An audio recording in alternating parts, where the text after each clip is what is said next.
sleeping in cars. I do. I've spoken to many folks here, even from different DSPs, that sleep in their cars. Some of them can't afford to really rent a place, a studio. They can't even afford to rent a closet here in New York City. It's too expensive. Yet we're expected to be happy with what Chick-fil-A that they gave us. That's exactly what they expect you to do. See? They expect you to live out of your car.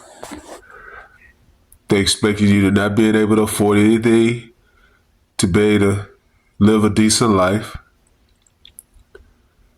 They expect you to have to depend on them for survival. That's the game, guys. That's the game. See? They know that you rather spend than save.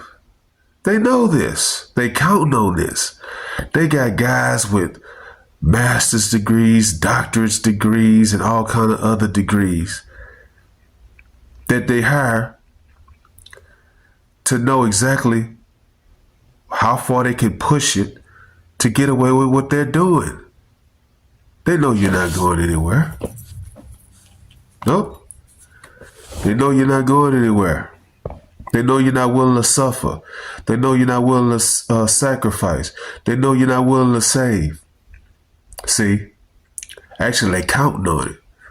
See? They know what they had to do to get to the level they at, but they know you're not willing to do it. See? They know you in debt. And because you in debt, another man controls you. Another man controls you when you in debt. See?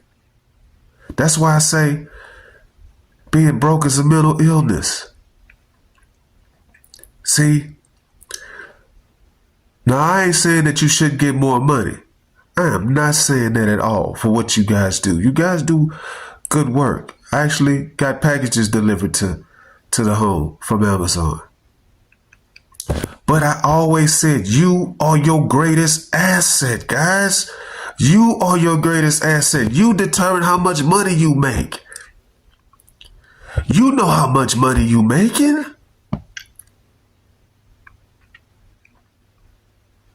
So what you basically telling me, they're working at Amazon, they're living out of their car, and they can't afford a place to stay. Yet you still on the picket lines asking for more money instead of suffering, sacrificing, and saving and building yourself up to be the best version of yourself in order for you to be able to build passive income that works for you and you not work for your money. So you can not have to beg another man for income, guys. That's not masculinity. That's not masculinity to sit up there and say that they got people living out of their cars. Now, I understand this. I get it. I used to live out of my car, but I never was begging another man for anything. I had to figure it out on my own. I had to figure it out on my own. By myself. Now, it's okay to get a hand up, guys. That's okay to get a hand up. What they're going to do is they're going to give you a raise. Yeah, they're going to give you a raise. And then they're going to start laying people off. That's what they're going to do. They're going to raise it up and then start laying people off. That's what they're going to do.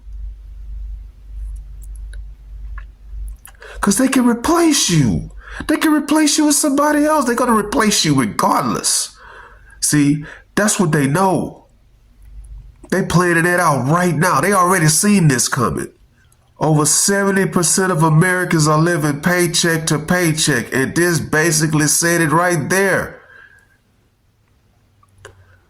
They on strike. How long can they strike? You living paycheck to paycheck. We don't have a income problem. We have a spending problem. We spend too much. We got credit card debt. We spend too much. And because we spend too much, now we have to beg. Now we have to beg. Yeah, I know you I know you deserve a adequate income. I know you deserve an adequate income. I agree with that. I agree with that. But how many people believe that if they get that, when they get that raise, because they'll get it, they're going to start to suffer, save, sacrifice, and start investing their money to build passive income so they don't have to work for their money, so their money can work for them and not have to work for their money. How many people believe they're going to do that? Or they're going to just start spending more money? Long as this keeps happening, guys, it's not going to get better. You are in control of your destiny. You are in control of your destiny. Get out of debt.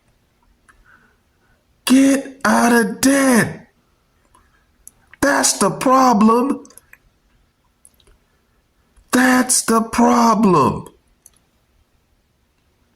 Then you can control your destiny. You are in control of your destiny, but you ain't in control of your destiny if you owe another man, though.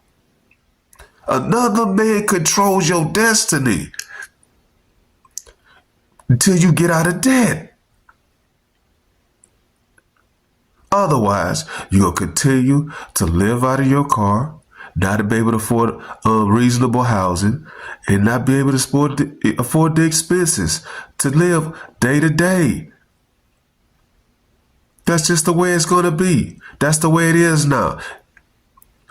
It's kill or be killed out here now. It's no more middle class, guys. It's no more middle class. It's upper and lower. The middle class is gone. You're going to have to decide. You're going to have to decide if you want to live a better life or a bitter life. Like, comment, subscribe.